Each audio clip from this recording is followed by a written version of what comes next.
जी हाँ मित्रों, आप सभी को नमस्कार। एक्सिस आईएएस में आप सभी का स्वागत है। आज हम history class 6 NCERT chapter 2 start करेंगे और आरंभिक मानव की खोज में। और ये जनरली ये चैप्टर शुरू होता है पूर्व पाषाण काल, पाषाण काल और नवपाषाण काल से रिलेट करता है। और प्राचीन मानव कैसे कैसे यात्रा करते थे, क्या उनकी चीजें थी। तो एक रेल यात्रा से हम शुरू करते हैं तुषार की। तुषार अपने रिश्तेदार की शादी में दिल्ली से चेन्नई जा रहा था। रेल में खिड़की वाली सीट मिल गई, जहां से वो बाहर का नजारा देखने में मग्न हो गया। तेज दौड़ती गाड़ी से उसने देखा पेड़ पौधे, घर, खेत खलियान बड़ी तेजी से पीछे की ओर छूटते चले जा रहे थे। आप लोग भी जब यात्रा करते हैं तो अब तो ज्यादातर लोग मोबाइल में ही व्यस्त रहते हैं, वरना पहले जब लोग यात्रा करते थे तो अगल बगल की चीजें देखते थे और एंजॉय करते थे। और कई सारी चीजें नहीं पता चलती थी, कई सारे लोग मिलते थे, है ना। तो तुषार उसी तरह यात्रा कर रहा है। उसके पास मोबाइल नहीं है, हम ये मान लेते हैं। तो अगल बगल देख रहा है, खिड़की से बाहर देख रहा है, तो उसको पेड़ पौधे छूटते हुए चले जा रहे हैं। तभी उसके चाचा ने उसके कंधे पर हाथ रखा और पता है, लोगों ने मात्र 150 साल पहले रेल की यात्रा शुरू कर दी। अब 150 साल का मतलब 2019 सॉरी 1856 पहली ट्रेन चली थी मुंबई से ठाणे, लाल डहरोजी के कार्यकाल में। अब ये एनसीईआरटी 2006 में लास्ट पब्लिश हुई। उसके बाद से काफी सारे संशोधन हुए। तो अभी हम पुरानी एनसीईआरटी को कर रहे हैं, तो अभी 2006 का ही मैटर है। जो अपडेट करने वाली चीजें होंगी वो हम अपडेट करते रहेंगे। तो 2006 से 2023 चल रहा है, ठीक है। तो 3 और 14 यानी 17 साल और ऐड कर लेते हैं। लगभग 167 साल पहले रेल यात्रा शुरू हुई थी। उसके कुछ दशक बाद आई। तो सर सोचने लगा, जब लोगों के पास आने जाने के लिए तेज रफ्तार वाली सवारियां नहीं थी, तो वे यात्रा कैसे करते थे? क्या वे यात्रा नहीं करते थे? वो क्या सारी जिंदगी एक ही जगह पर व्यतीत करते थे? ऐसा वो मन में सोच रहा है। तो अभी हमने पिछले चैप्टर को कल देखा था, तो उसमें देखा था कि लोग लंबी दूरी की यात्रा करते थे, व्यापार करते थे, है ना, घूमते थे एक जगह से दूसरी जगह, खान पान में, है ना, सांस्कृतिक जवाब में, शिक्षा के लिए अन्यत्र एक जगह से दूसरे स्थान पर जाया करते थे। पैदल जाते थे, फिर बैलगाड़ी हुई, फिर धीरे धीरे साधन डेवलप होना शुरू हुए। तो जब पुराने लोग थे तो वो यात्राएं धीरे करते थे, महीनों में करते थे और झुंड बनाकर चलते थे, क्योंकि लूटमार भी होती थी। अब हम अपने चैप्टर को देखते हैं, आरंभिक मानव। आखिर ये उधर उधर क्यों घूमते थे? अब सबसे पहला जो मानव होगा, आरंभिक मानव होगा, वो क्यों इधर उधर घूमेगा? खान पान के लिए, क्योंकि उस समय आखेट खाद्य संग्रह के नाम से आखेट और खाद्य संग्रह होता था, जिसके माध्यम से वो शिकार करते थे। और एक स्थान पर तो हमेशा शिकार मिलेंगे नहीं। जब एक स्थान पर नहीं मिलेंगे, है ना, पेड़ पौधों के आधार पर अगर जीवन व्यतीत कर रहे हैं, तो वहां भी एक टाइम पर ही फल लगते हैं। तो उनको एक स्थान से दूसरे स्थान पर जाना पड़ता रहा होगा। तो हम उन लोगों के बारे में जानते हैं जो इस उपमहाद्वीप में 20 लाख साल पहले रहा करते थे। 20 लाख साल पहले, ओके। पाषाण काल की बात हो रही है, 20 लाख साल पहले रहा करते थे। आज हम उन्हें आखेटक खाद्य संग्रह के नाम से जानते हैं। आखेटक का मतलब जो शिकार करते हैं, खाद्य संग्रह जो खाद्यों का संग्रह करते हैं। भोजन का इंतजाम करने की विधि के आधार पर इन्हें इस नाम से पुकारा जाता है। खास तौर पर खाने के लिए वे जंगली जानवरों का शिकार करते थे, मछलियां, चिड़िया पकड़ते थे, फल फूल, दाने, पौधे, पत्तियां, अंडे इकट्ठा किया करते थे। हमारे उपमहाद्वीप में गर्म देशों में पेड़ पौधों की अनगिनत प्रजातियां मिलती हैं। अब हमारा उपमहाद्वीप है, अगर ऊपर जाएंगे तो थोड़ा ठंड का एहसास होगा, नॉर्मल गर्मी होगी। दक्षिण में जाएंगे तो गर्मी ज्यादा होगी, है ना, ठंड कम होगी। मध्य भारत में ठंडी गर्मी बराबर होगी, कुछ टाइम ठंडी का होगा, कुछ टाइम गर्मी का, और कुछ मिक्सचर टाइम होगा। तो उस तरह से क्या होगा कि चीजें एक जगह तो मिलना मुश्किल है, क्योंकि जलवायु बदलेगी। उपमहाद्वीप में कई प्रकार की जलवायु है, मानसूनी से लेकर सूखा तक पड़ता है ना। तो लोग यहाँ से वहां भोजन की तलाश में, है ना, अन्य चीजों की तलाश में इधर से उधर यात्रा करते रहे होंगे। लेकिन यह सब जानकर यह सब कर पाना बिल्कुल आसान नहीं था। क्यों नहीं था भाई? क्योंकि उस समय कोई साधन नहीं थे। ऐसे कई जानवर हैं जो हमसे ज्यादा तेज भाग सकते हैं, और बहुत से जानवर हमसे ज्यादा ताकतवर भी होते हैं। जानवरों के शिकार, चिड़िया, मछलियां पकड़ने के लिए बड़ा सतर्क, जागरूक और तेज होना पड़ता है। ऐसे तो नहीं हो पाएगा। पेड़ पौधों से खाना जुटाने के लिए जानना जरूरी है कौन से पेड़ पौधे खाने योग्य होते हैं, क्योंकि कई तरह के पौधे विषैले भी होते हैं और साथ ही फलों के पकने की समय जानकारी भी जरूरी है कि जैसे आम का सीजन कब आता है, मौसमी का सीजन कब आता है ना। तो ये सारे सीजन कब आते हैं। अगर जानकारी नहीं होगी तो क्या होगा, हम ठीक से खान पान कर पाएंगे, नहीं कर पाएंगे, कच्चे फल खाएंगे या विषैले फल खा लेंगे। तो इस तरह पुराने लोगों के पास काफी सारी दिक्कतों का सामना करना पड़ता रहा होगा। लोग एक जगह से दूसरी जगह घूमते रहने के कम से कम 4 कारण हो सकते हैं, मिनिमम 4 कारण बताए जा रहे हैं। पहला यह कारण है कि अगर वे एक ही जगह पर ज्यादा दिनों तक रहते हैं तो आसपास के पौधों, फलों, जानवरों को खाकर समाप्त कर देते थे, इसलिए और भोजन की तलाश में वो दूसरी जगहों पर जाना पड़ता था। सबसे पहले तो खाद्य के लिए, क्योंकि अगर मान लिया एक समूह है और समूह में 50 लोग हैं मान लेते हैं, और ये 50 लोग एक जगह पर इकट्ठा होकर रहते हैं। पहले झुंड में ही लोग रहते थे, है ना, क्योंकि उन्हें बहुत सारी चीजों से बचना पड़ता था, सामूहिक रूप से शिकार करते थे, सामूहिक रूप से खाना खाते थे। और खाद्य संग्रह तो बहुत बाद में शुरू हुआ, पहले वो एक दिन के लिए शिकार करना, खाया और फिर फेंक दिया, आगे बढ़ गए, है ना। तो अब क्या हुआ, जब एक जगह पर इतने सारे इकट्ठा लोग होंगे तो वहां जो जानवर होंगे, मान लिया 10 जानवरों का शिकार कर लिया गया, अब जानवर भी डर के भागेगा, तो वो उस जगह पर नहीं आएगा जहां जानवरों का शिकार हो रहा है। फल वगैरह होंगे तो वो भी एक दिन समाप्त होंगे, तो भोजन की तलाश में वो इधर से उधर, एक जगह से दूसरी जगह जाना ही पड़ेगा। दूसरा कारण है, जानवर अपने शिकार के लिए या फिर हिरण मवेशी अपना चारा ढूंढने के लिए एक जगह से दूसरी जगह जाया करते थे। अब यहाँ बात आ रही है कि जानवर भी तो एक जगह नहीं रुकेगा ना, उसको भी खाना है, उसको भी शिकार करना है, तो वो एक जगह से दूसरी जगह जाएगा। तो जो जानवरों का शिकार करने वाले लोग होंगे, यानी जो उस समय के लोग होंगे, ठीक है, तो वो भी तो एक जगह से दूसरी जगह जाएंगे, तो जानवरों का शिकार करने वाले लोग भी इनके पीछे जाया करते होंगे। ये सेकंड कारण है। तीसरा कारण क्या होगा, तीसरा कारण है कि पेड़ पौधों में फल फूल अलग अलग मौसम पर आते हैं। मान लिया गर्मियों का सीजन है ना, और लोग मध्य भारत में निवास कर रहे हैं, तो मध्य भारत में उस समय जून के आसपास आम की फसल पकती है, आम की फसल पकती है और जुलाई अगस्त में समाप्त हो जाती है। अब उसके बाद जुलाई अगस्त के बाद वो क्या करेंगे, वो अब सेब की तलाश में जाएंगे। अगर मान लिया सेब कहाँ है, उत्तर की ओर, अब हिमाचल प्रदेश, उत्तराखंड, यहाँ पर इन जैसे राज्यों में जाते रहे होंगे। अब उस समय राज्यों की स्थिति तो निर्धारित नहीं थी, तो वो एक स्थान से दूसरे स्थान उपयुक्त मौसम के अनुसार, ठंडियों से बचने के लिए, गर्मियों से बचने के लिए, पानी की तलाश में, इन सारे कारणों से जाते रहे होंगे। चौथा कारण यह है कि पानी के बिना किसी प्राणी पेड़ पौधे का जीवित रहना संभव नहीं होता। अब जैसे नदियां सूख गई, गर्मियों का मौसम आया, झीलें झरने वगैरह बहना बंद हुए, सूख गए, तो क्या करेंगे, पानी की तलाश में फिर इधर से उधर भटकेंगे। यदि कई नदियां, झीलों का पानी कभी नहीं सूखता, जैसे उत्तर भारत की नदियां क्या है, 12 मासी हैं, लेकिन दक्षिण भारत की नदियां बारिश के मौसम में ज्यादा भरी होती हैं, और जहां बारिश का मौसम समाप्त होता है तो वो धीरे धीरे उनका पानी कम होता रहता है, तो वो दिक्कत है। कुछ झीलों और नदियों का पानी बारिश के बाद ही मिल पाता है, इसलिए ऐसी झीलों और नदियों के किनारे बसे लोगों को सूखे के मौसम में पानी की तलाश में इधर उधर जाना पड़ता होगा। एक ये कारण हो गया। तो सिंपल से कारण है। अब जैसे तुमसे पूछा जाए कि तुम ऑफिस कैसे जाते होगे, ठीक है, या कोचिंग कैसे जाते होगे, तो आप बताओगे ना कि घर से निकलते हैं ना, और कुछ दूर पर कोचिंग है, घर से निकलते ही, है ना, फिर रास्ते में है उसका घर, वो भी देखना पड़ता है कि वो कहाँ रहती है। तो इस तरह से हम आगे बढ़ते हैं।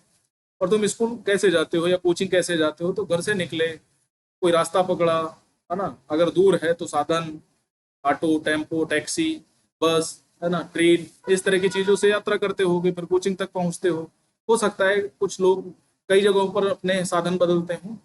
तुम्हें अपने स्कूल से पैदल जाने में कितना समय लगता है, अब आप अपनी कोचिंग के बारे में सोच सकते हैं। अगर तुम साइकिल से जाओ तो स्कूल पहुंचने में कितना समय लगेगा। तो ये बच्चों के लिए काम का है, तो वो उनको करने दो। आप भी अगर सोचना चाहो तो सोच सकते हो।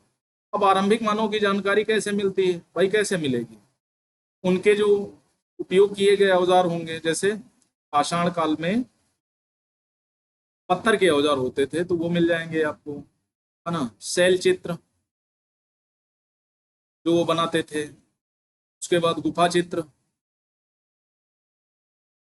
तो ये सारी चीजें उनके माध्यम से हमें प्राप्त हो जाती हैं। कुछ ऐसी आखेटक खाद्य संग्रह किया करते थे, या संभव है लोगों ने, अब देखो यहाँ पत्थरों के बनावट दिए गए हैं, जो सबसे बड़े हैं तो पूरा पाषाण के, फिर मध्य पाषाण काल, उसके बाद नव पाषाण काल में माइक्रोदित औजार हो जाते थे, छोटे छोटे चिकने, और उसमें पकड़ने के लिए हत्थे भी लगाए जाने लगे थे, हड्डियों के, लकड़ियों के, है ना, और पत्थरों के औजार बनाए जाते थे उस काल में। तो जैसे जैसे डेवलप होता गया तो औजार भी बदलते गए।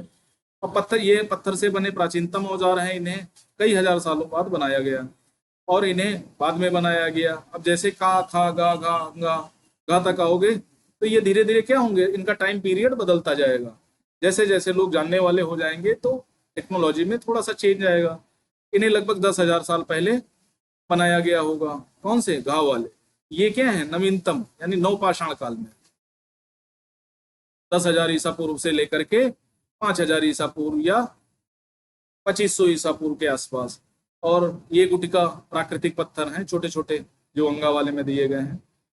अब काम के लिए पत्थरों, लकड़ियों, हड्डियों के औजार बनाए गए होंगे। भाई अगर शिकार करना है तो शिकार या तो नोकदार हथियार हो, बड़ा हथियार हो, उसी हिसाब से शिकार होगा। उस समय धातु की खोज तो हुई नहीं थी, ना आग की खोज हुई थी कि पत्थर को गला के और धातु को गला करके औजार बनाना सीखे होंगे, तो इतना तो ज्ञान नहीं था। आरंभिक मानव थे तो वो पत्थरों से ही उपयोग करते थे, फिर धीरे धीरे लकड़ी वगैरह का उपयोग करने लगे होंगे। अगर हमारे पास टाइम मशीन होती तो हम वहां पर जा करके ये सारी चीजें देख सकते थे, लेकिन अब ऐसा तो संभव नहीं है। तो हम किताबों के माध्यम से या उनके द्वारा जो छोड़ी गई चीजें हैं उन्हीं के माध्यम से अनुमान लगा सकते हैं। और इतिहास क्या है? अनुमान के आधार पर होता है, अगर उसका लिखित साक्ष्य नहीं है। अगर पुरातात्विक साक्ष्यों को हम अनुमान के आधार पर भी उसको क्या करते हैं, एक्सप्लेन करते हैं।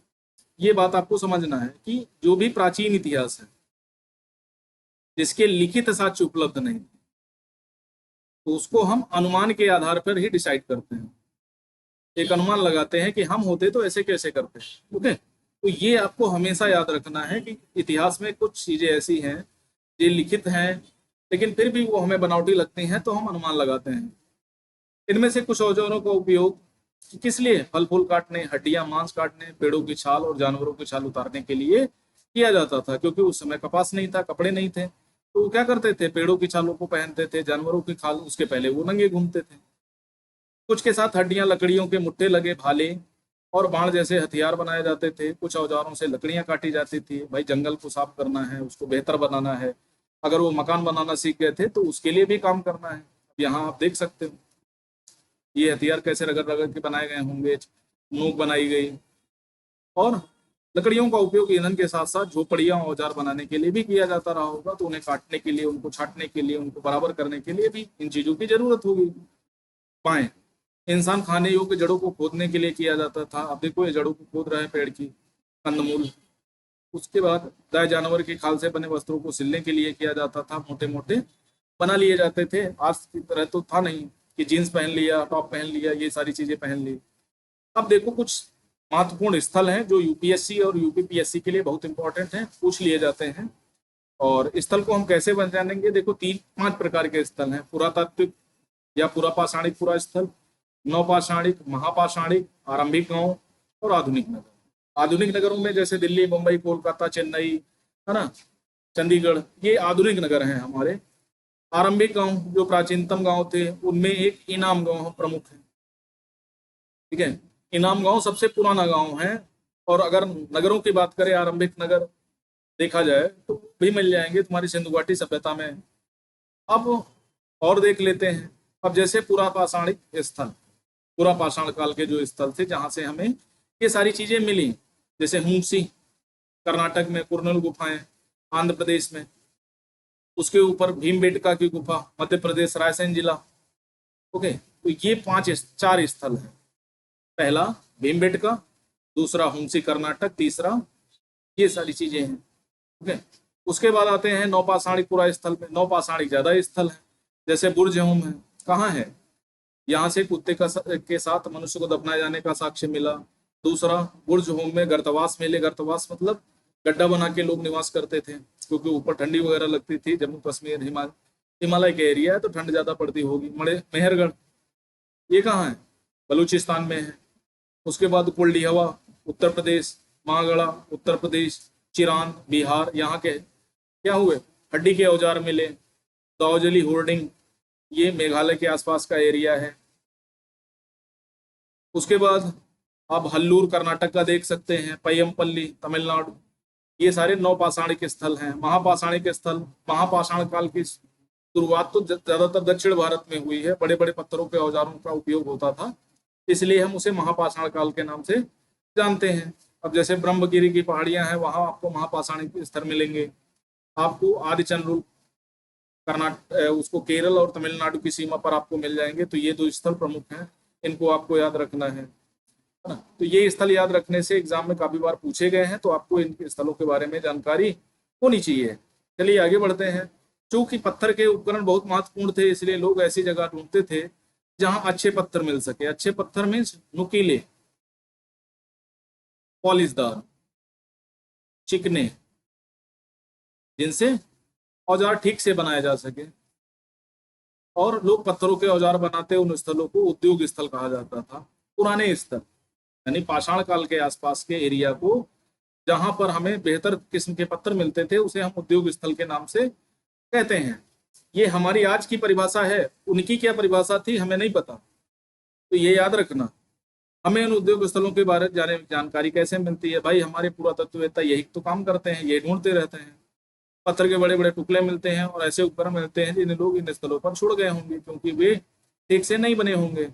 आज की डेट में हम क्या करते हैं, जो चीजें पुरानी हो जाती हैं तो उसको फेंक देते हैं, कभी कबाड़ में फेंक देते हैं। मान लिया ये सभ्यता नष्ट हो जाए, तो आने वाली जो नई जनरेशन होगी, जो उसको खोजेगी, बिनेगी, तो वो तो कुछ तो अनुमान लगाएगी, अनुमान के हिसाब से इतिहास बनाएगी। साथ ही औजार बनाने के बाद पत्थरों के टूटे फूटे टुकड़े भी इन स्तरों पर मिलते हैं, जिससे ये पता चलता है कि यहाँ पर हथियार बनाए जाते रहे होंगे या पत्थर के औजार बनाए जाते रहे होंगे। कभी कभी लोग इन स्थलों पर कुछ ज्यादा समय तक रहा करते थे।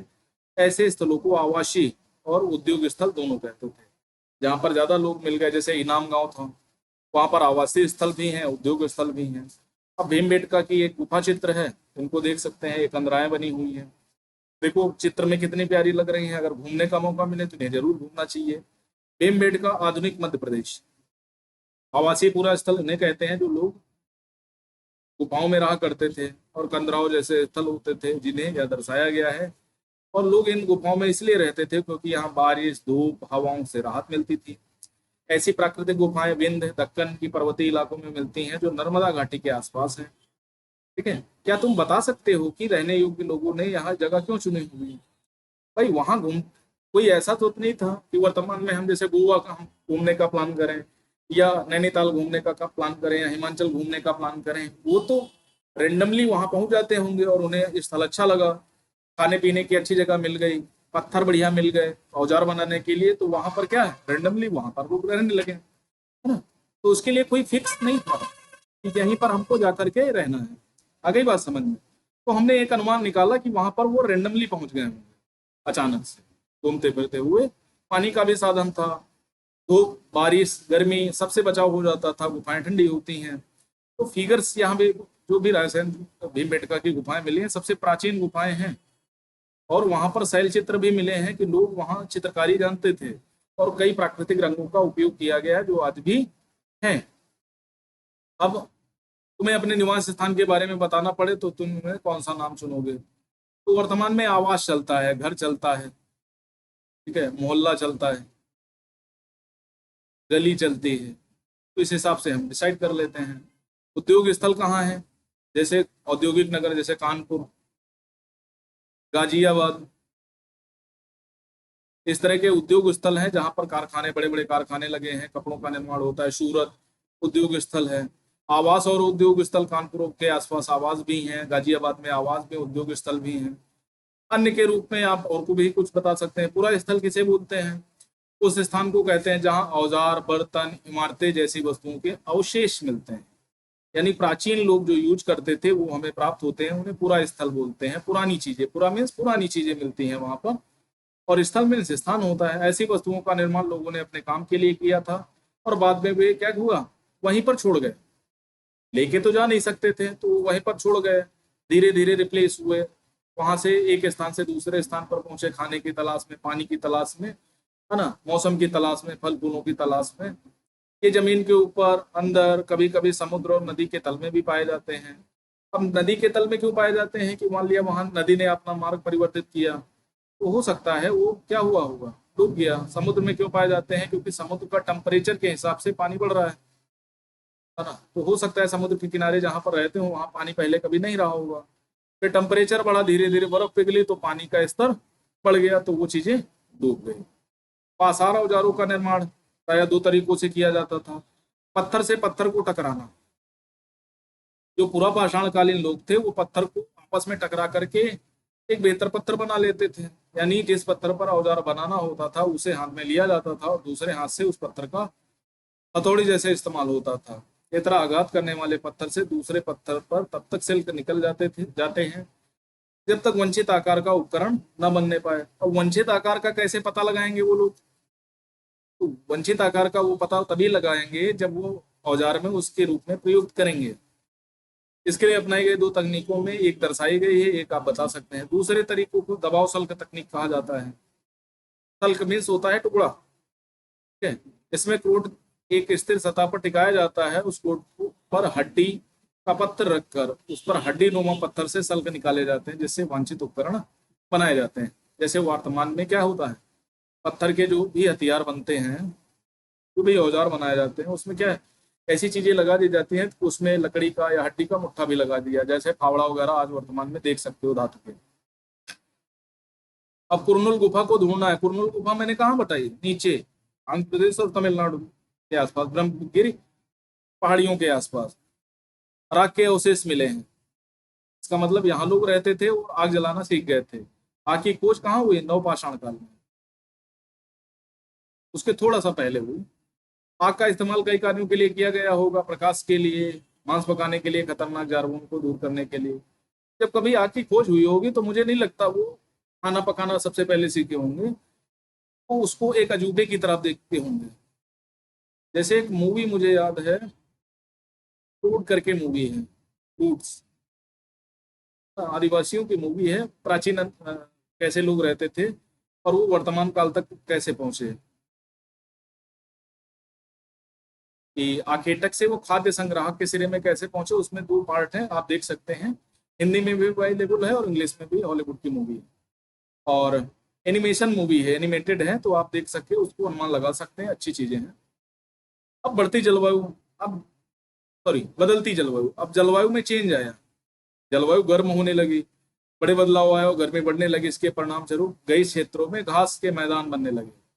इसमें हिरण, बारहसिंगा, भेड़, बकरी, गाय और उन जानवरों की संख्या बढ़े जो घास खाकर जिंदा रह सकते थे, ठीक है। जिनको हम क्या बोलेंगे, छोटे छोटे जानवर, गाय, भेड़, बकरी, है ना, ऐसे जानवर जो घास खाकर जिंदा रहते थे। अब क्या हुआ, इनकी जब संख्या बढ़ने लगी तो शिकार के लिए इन्हें और ज्यादा मौके मिलने पड़े लगे। धीरे धीरे इनको पालतू बनाना भी लोगों ने सीख लिया। शिकार करते थे, इनके पीछे जाएं, खाने की आदतों, प्रजनन के समय की जानकारी हासिल मिली। धीरे धीरे क्या हुआ, ये भी जानने लगे कि ये बच्चे कब पैदा करते हैं, अंडे कब देते हैं, है ना, और कौन से जानवरों का मांस अच्छा होता है, कौन से जानवरों का खराब होता है। तब लोग इन जानवरों को पकड़कर अपनी जरूरत के अनुसार पालने की बात सोचने लगे होंगे, ठीक है? पहले तो सिर्फ शिकार के माध्यम से ये भोजन भोजन फिर धीरे धीरे पालने लगे, और पालना दूध के लिए नहीं, सबसे पहले इन्होंने पालना शुरू किया होगा तो मांस के लिए ही, ठीक है। साथ ही इस काल में मछली भी भोजन का महत्वपूर्ण स्रोत बन गई। जो लोग नदियों के, समुद्र के किनारे रहते थे उनके लिए प्रिय भोजन रहा होगा। इसी दौरान उपमहाद्वीप के भिन्न इलाकों में गेहूं, जौ, सबसे पहले जो खेती हुई जौ की हुई, और फिर धान की, फिर गेहूं की, प्राकृतिक रूप से उगने लगे थे। शायद महिलाओं, पुरुषों और बच्चों ने नाजानों को भोजन के रूप में बटोरना शुरू किया होगा, संग्रह किया होगा, फिर बो के देखा होगा, है ना। कई सालों में, कई हजार सालों में ये सब बदला होगा। अब देखो, कुछ तिथियां दी गई हैं जिस काल के बारे में पढ़ रहे हैं। पुरातत्व से बड़े बड़े नाम रखे हैं। आरंभिक काल को वे पुरापाषाण काल के रूप में जानते हैं। पुरा यानी सबसे पुराना, पत्थर का युग, दो शब्दों से, यानी प्राचीन और पाषाण यानी पत्थर से बना है। औजारों के महत्व को बताता है कि यहाँ पर क्या है, पत्थरों से ज्यादा काम होता था, ठीक है। पूरा पाषाण काल 20 लाख साल पहले से 12,000 साल पहले के दौरान माना जाता है। काल को 3 भागों में विभाजित किया गया, आरंभिक, मध्य और उत्तर पूरा पाषाण काल। मानव इतिहास की लगभग 90% कहानी इसी काल के दौरान हुई। कब? 20 लाख साल पहले से लेकर के 12,000 साल के मध्य हुई, जिसको हम आरंभिक पाषाण काल, मध्य पाषाण काल, उत्तर पाषाण काल के रूप में जानते हैं। जिस काल में हमें पर्यावरणीय बदलाव मिलते हैं उसे मेसोलिथ यानी मध्य पाषाण युग के नाम से जानते हैं। इसका समय लगभग 12,000 से लेकर के 10,000 साल पहले यानी 2,000 वर्ष का माना जाता है। इस काल के पाषाण के औजार आमतौर बहुत छोटे माइक्रोलिथ हो जाते थे, जिनको हम लघु पाषाण कहते हैं। हड्डियों और मुट्ठे लगे हंसिया, आरी जैसे औजार मिलते हैं। साथ साथ पूरा पाषाण वाले युग के औजार भी इस दौरान बनाए जाते रहे होंगे। लगभग 10,000 पहले से होता है और इसे नवपाषाण युग के नाम से जानते हैं। तो में नवपाषाण का के बारे में पढ़ोगे। नवपाषाण का मतलब होता है नवीन, टेक्नोलॉजी में थोड़ा सा चेंज आया, लोग जानकारी अच्छी करने लगे, है ना, और ज्यादा चीजें हमें मिली नहीं तो हम अनुमान ही लगा सकते हैं। साथ ही वे यह भी सीखने लगे कि अनाज कहाँ उगाते हैं। नवपाषाण काल में वो उत्पादक बन गए। उसके पहले संग्राहक थे, खाद्य संग्राहक। ठीक है, जानवरों को मार करके। उसके पहले क्या थे? शिकारी, आखेटक, सॉरी, आखेटक थे। और उत्पादन जब होने लगा तो वो उपभोक्ता से उत्पादक बन गए। बात समझ में आ गई? तो सबसे पहले मानो क्या था? उपभोक्ता था, प्रकृति का वो सिर्फ शोषण कर रहा था। फिर धीरे धीरे प्रकृति में चेंज करने लगा, और टेक्नोलॉजी जैसे जैसे बदलती गई, जलवायु भी बदलती गई। अनाज कहाँ उगाते थे, कब पक्का तैयार होते थे, ऐसा करते करते लोगों ने इन अनाजों को खुद पैदा करना सीख लिया होगा। अब शैल चित्र हमें क्या बताते हैं? देखो, ये क्या है? ये मनुष्य है और ये जानवर है, जानवर भाग रहा है, मतलब शिकारी का एक चित्र बनाया गया है। कुछ दीवारों पर चित्र मिले हैं। सुंदर उदाहरण मध्य प्रदेश, दक्षिणी उत्तर प्रदेश की गुफाओं में मिलते हैं। विंध्याचल के क्षेत्र में बड़ी कुशलता से सजीव चित्रण किया है। कौन क्या करता था? हमने पढ़ा कि आरंभिक लोग शिकार, फल फूल संग्रह किया करते थे, पत्थरों के औजार, गुफाओं के चित्र बनाते थे। साक्ष्य मिलते हैं जिनसे पता चले कि महिलाएं शिकार करती थीं, या पुरुष औजार बनाते थे, या महिलाएं चित्रकारी करती थी और फल फूल इकट्ठा करते थे। वास्तव में हमें इसका ज्ञान नहीं था। यानी वर्क जो था उसमें कौन पार्टिसिपेशन ज्यादा करता था? अमूमन माना यह जाता है कि उस समय वो पुरुष क्या रहा होगा? वो शिकारी रहा होगा। महिलाएं अन्य काम में भागीदारी करती रही होंगी, या हो सकता है महिलाएं शिकारी रही हों, पुरुष अन्य कामों में भागीदारी करते रहे हों। तो अलग अलग चीजें हो सकती हैं, लेकिन हमें फिक्स साक्ष्य नहीं है, हम अनुमान के आधार पर देख सकते हैं। ओके, महिला पुरुष दोनों मिलकर एक साथ काम किया होगा। यह भी संभव है कि कुछ तरह के काम केवल महिलाएं करती हैं, जैसे वर्तमान काल में होता है, और कुछ तरह के काम केवल पुरुष करते हैं। इसके अलावा उपमहाद्वीप में अलग अलग क्षेत्रों में अलग अलग परंपराएं भी रही होंगी। अब एक तरह से लोग तो जीवन यापन नहीं करते रहे होंगे, है ना, अलग अलग तरीके से खान पान भी अलग अलग रहा होगा। जो समुद्र के किनारे रहते होंगे वो मछलियां पकड़ कर भोजन करते होंगे। जो मध्य भारत में रहे होंगे वो शिकार, अन्न उपजाना, है ना, फल फूलों के माध्यम से। जो तुम्हारे सूखे इलाकों में रहते होंगे उनका भी ज्यादातर शिकार के माध्यम से पेट भरता होगा। अब भारत में शुतुरमुर्ग, भारत में पूरा पाषाण के दौरान शुतुरमुर्ग होते थे। ये उसके अंडों से या उसके कुछ सुराग मिले हैं। महाराष्ट्र के पटने एक स्थान है, पूरा स्थल में शुतुरमुर्ग के अंडों के अवशेष मिले हैं। कुछ शिल्पों पर चित्रांकन भी मिला है। और इन अंडों से मनके भी बनाए जाते थे, क्योंकि इनका जो फूल होता था ना अंडों, वो मजबूत होता था। तो ये सारी चीजें लोग किसी लिए हमें शुतुरमुर्ग कहाँ मिलते हैं? अब हुंसी कर्नाटक का स्थल है, अभी आपने ऊपर मैप में देखा था। यहाँ पूरा पाषाण युग के कई पुरा स्थल मिले हैं। पुरा स्थलों से अलग अलग कार्यों में लाए जाने वाले के कई प्रकार के औजार, ये आवास उद्योग स्थल रहे होंगे। कुछ छोटे पुरा स्थलों में औजार बनाए जाते रहे होंगे। इसके प्रमाण मिले हैं। कहाँ से? हुंसी कर्नाटक से। अधिकांश औजार चूना पत्थरों से बनाए जाते थे, क्योंकि यहाँ चूना पत्थर की अधिकता है, इसलिए। जैसे अगर मिर्जापुर के आसपास होता तो लाल पत्थर मिलता, मथुरा के आसपास होता तो लाल पत्थर मिलता, है ना।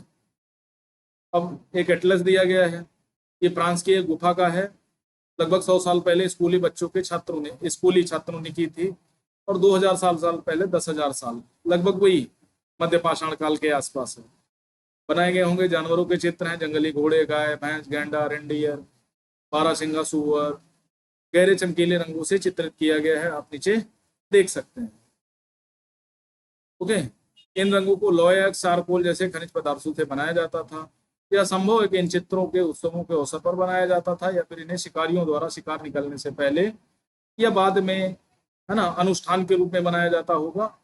हम ये ऐसा सिर्फ अनुमान लगा सकते हैं, कंफर्म नहीं बता सकते कि शिकार के पहले बनाते थे या शिकार के समय बनाते थे, या कोई चित्रकार होता था या कलाकार होता था, कोई शिल्पकार होता था, है ना। ये सब हम अनुमान लगा सकते हैं, लेकिन कंफर्म कुछ नहीं कह सकते जब तक हमारे पास टाइम मशीन नहीं। अब आपको कल्पना करनी है तुम आज से 12,000 साल पहले पत्थर की गुफा में रहते हो। 15 पृष्ठ 15 पर देख सकते हो। तुम्हारे मामा की गुफा की एक भीतरी दीवार पर चित्र बना रहे हैं और तुम उनकी सहायता करना चाहते हो। तुम रंग बनाओगे, रेखाएं खींचोगे या फिर रंग भरोगे। कौन कौन सी कहानियां सुनाएंगे? ठीक है। अब ये सब उपयोगी शब्द जो हैं जिनका एग्जाम में इंपॉर्टेंस है। आखेटक खाद्य संग्रह क्या होता है? आखेटक मीन सिगारी, खाद्य संग्रह मीन्स जो खाद्यों का संग्रह करता है। पूरा स्थल, प्राचीन स्थल। उद्योग स्थल जहाँ पर पत्थरों के औजार बनाते थे। आवासीय स्थल जहाँ लोग, प्राचीन कालीन लोग निवास करते थे। पूरा पाषाण काल क्या है? 20 लाख से पहले 12,000 के बीच का जो टाइम है पूरा पाषाण। मध्य पाषाण काल उसी के अंतर्गत आता है। लघु पाषाण काल 10,000। ठीक है, देख सकते हो। मध्य पाषाण युग 12 से 10,000। नव पाषाण आरंभ 10,000 साल पहले। अब आकेटक काठ संग्रह गुफाओं में इसलिए रहते थे क्योंकि धूप से बचाओ, पानी है ना, जंगली जानवरों से बचाओ। घास वाले मैदानों का विकास कब हुआ? जब जलवायु गर्म हुई। साल की अगर बात करें तो लगभग नवपाषाण। आरंभिक लोगों ने गुफाओं के दीवारों पर चित्र बनाए। मुंगसी कर्नाटक में औजार बनाए जाते थे, पत्थर के औजार या चूना पत्थर के औजार बनाए जाते थे। अब चर्चा करनी है आकेटक। ये आपके लिए बहुत ज्यादा इंपॉर्टेंट नहीं है, लेकिन करोगे तो आपको इंटरेस्टिंग लगेगा। कम से कम मेंस की टाइप जो आंसर राइटिंग है ना, वो अभी से थोड़ा सा बेसिक आपका मजबूत होने लगेगा। तो ये सारी चीजें आपको कर रही हैं। तो ये हमारे अतीत पार्ट 1 है और कोशिश करेंगे हम इसको ज़्यादा बेहतर तरीके से तैयार करें और इनको करने से आपका बेसिक बहुत अच्छा होगा। आगे जैसे देख सकते हो, फल काटने के लिए कौन से औजार, आप वर्तमान में चाकू चलती है, अन्य प्रकार के। आगे तक का आप किन चीज़ों के लिए करते होंगे? किन चीज़ों के लिए करते होंगे? सबसे पहले तो आग को अजूबे की तरह देखा होगा। दूसरा ये है कि वो जानवरों से बचने के लिए। ठीक है। उसके बाद जंगल वगैरह जलाने के लिए, फिर खाना पकाने के लिए ये किए होंगे, ऐसा मुझे लगता है। वर्तमान में हम आग का उपयोग सबसे ज्यादा क्या करते हैं? खाना के लिए, खाना पकाने के लिए करते हैं। कुछ लोग बीड़ी जलाने के लिए करते हैं, कुछ हुक्का भी पीने वाले हैं। तो ये सब अपने अपने कुछ, कोई गुटिका या प्राकृतिक पत्थर का टुकड़ा जैसे रखा है तो अगर हो तो उसको देख सकते हो। तो आज के लिए इतना ही ना। ये है हमारे अतीत फर्स्ट 6 क्लास एनसीईआरटी है। और ये मत समझना कि इससे क्या लाभ होगा, बहुत सारे लाभ हैं। और कम से कम जो आपको लिखने का तरीका है वो आ जाएगा। और कुछ बेसिक चीज़ें हैं जो आपको पता होनी चाहिए। ये आपके लिए चाहे एनडीए का एग्ज़ाम दो, सीडीएस का एग्ज़ाम दो, यूपीएससी, पीएससी, अन्य कोई एग्ज़ाम है तो उनके लिए भी काफ़ी इंपॉर्टेंट है। तो आप इसको बेहतर तरीके से तैयार करें। जहाँ कोई दिक्कत है हमें बता सकते हैं। तो आज के लिए इतना ही। Thank you very much. और वीडियो अच्छा लगे तो लाइक करें, शेयर करें और कमेंट करके बताएं कि आपको कैसी क्लासेस लग रही हैं। अगर कहीं पर समझने में समस्या आ रही है तो आप हमें बता सकते हैं। तो आज के लिए इतना ही। Thank you very much. और डिस्क्रिप्शन में टेलीग्राम चैनल का लिंक दिया है तो उसको ज्वाइन करें, जिसके माध्यम से आप नए अपडेट को पा सकते हैं। तो आज थैंक यू वेरी मच।